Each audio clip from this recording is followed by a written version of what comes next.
À 19h30, François de Brigode.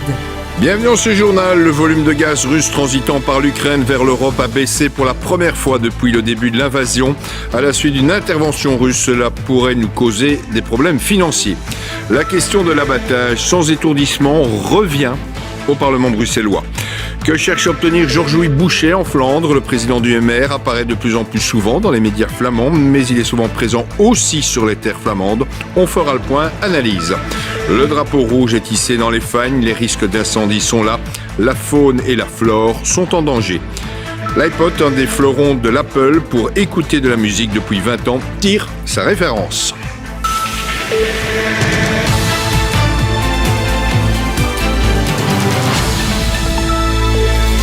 Bonsoir à toutes, bonsoir à tous. Un fait marquant, aujourd'hui, le volume de gaz russe transitant par l'Ukraine vers l'Europe a baissé. Les Ukrainiens mettent en cause la prise de contrôle par les Russes d'infrastructures gazières dans l'est du pays. C'est la première fois, en fait, depuis le début de l'invasion, fin février, que le transit de gaz est perturbé de la sorte.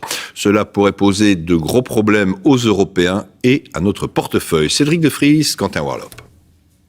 Moins de gaz russe en Europe.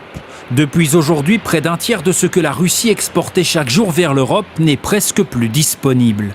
En cause, la fermeture du robinet dans un gazoduc traversant l'Ukraine. En réalité, la Russie exporte son gaz vers l'Europe grâce à 3 gazoducs. Nord Stream via la mer Baltique, Yamal en Biélorussie et en Pologne et le fameux Broderud qui traverse l'Ukraine. Mais peut-on se priver du gaz russe aujourd'hui? Impensable pour l'Europe vu l'importance qu'il constitue.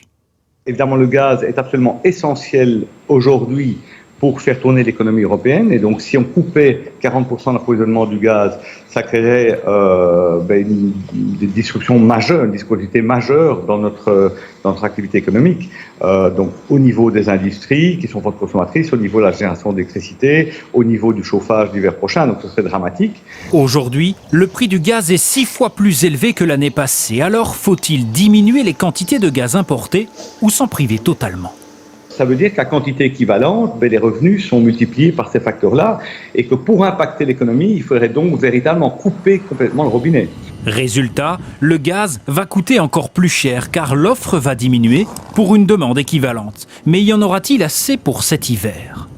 La question se posera vraiment à partir non pas de l'hiver prochain, mais de celui suivant. Parce que pour l'hiver prochain, on est suffisamment rassuré et assuré de notre approvisionnement en gaz. Contrairement au reste de l'Europe, avec moins de 7% de gaz russe, la Belgique n'est heureusement pas trop dépendante. Punir économiquement la Russie tout en préservant les intérêts de l'Europe, c'est le difficile équilibre à trouver pour les dirigeants européens.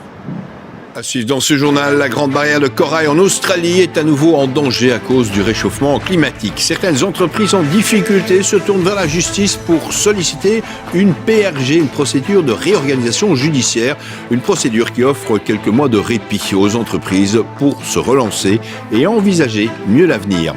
L'Union Saint-Gilloise se déplace à Bruges ce soir. Le match est important pour savoir qui va devenir champion. Nous sommes avec les supporters de l'Union. Attention, drapeau rouge dans les fagnes, cela veut dire qu'il y a un risque d'incendie et que si jamais cet incendie se déclare, la faune est aussi en danger. À l'heure actuelle, la flore ressemble plutôt à de la paille. Reportage par Omita Ouidar, Jérôme Deneville et Benjamin Verporten. Ils sont bien visibles. Et le message est clair et net. Cette zone est interdite d'accès, le sol y est trop sec. En surface, c'est vraiment hyper sec. Mais c'est aussi la particularité des fagnes, c'est qu'en dessous, ça reste de manière permanente assez humide. Le souci, c'est cette herbe jaune, la molinie. Elle recouvre 80% du sol fagnard et à cette période, elle se décompose et sèche.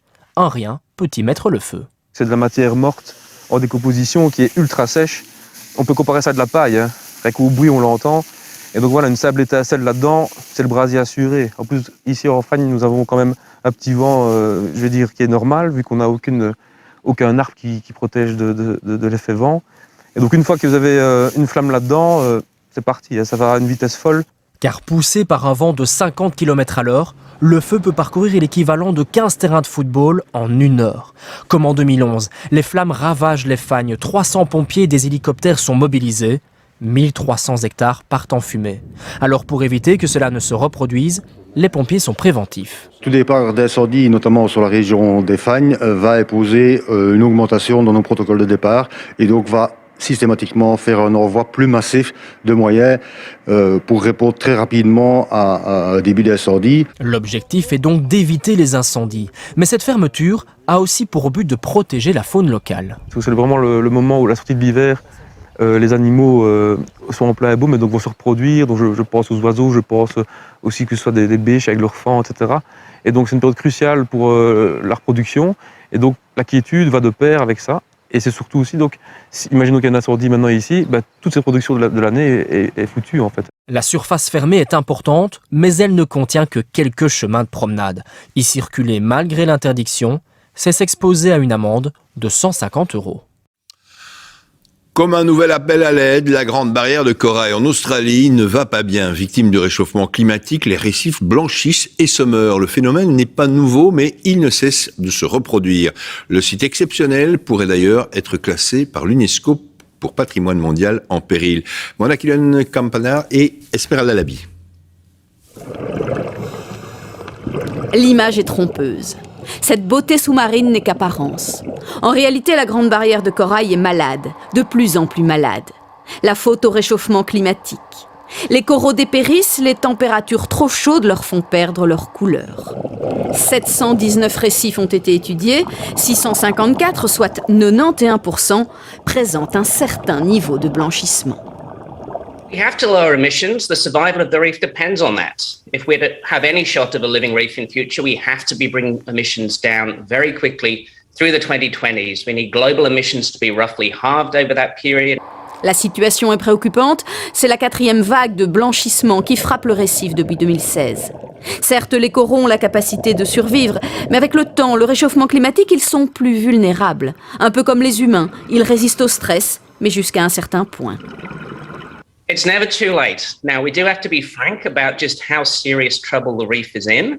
And the latest IPCC report suggested that at warming at 2 degrees, we would lose nearly all tropical coral reefs worldwide. If we're successful in limiting warming as close to 1.5 degrees as possible, then we would give the reef some parts of it some chance of survival. Bref, s'il n'est pas trop tard, il faut se bouger et protéger ce qui peut encore l'être. Le mois prochain, l'UNESCO devrait décider d'une éventuelle inscription de la grande barrière de corail sur la liste des sites remarquables en péril. Pour l'éviter, l'Australie a lancé un plan de sauvegarde baptisé Barrière 2050 et doté de milliards de dollars. Dans 10 jours, ce seront aussi les élections fédérales australiennes. Reste à voir si l'environnement pèsera sur le scrutin. Fin de journal, tout de suite, Sacha Laoud vous présente le menu de QR le débat. Je vous retrouve demain, 19h30. Bonne soirée.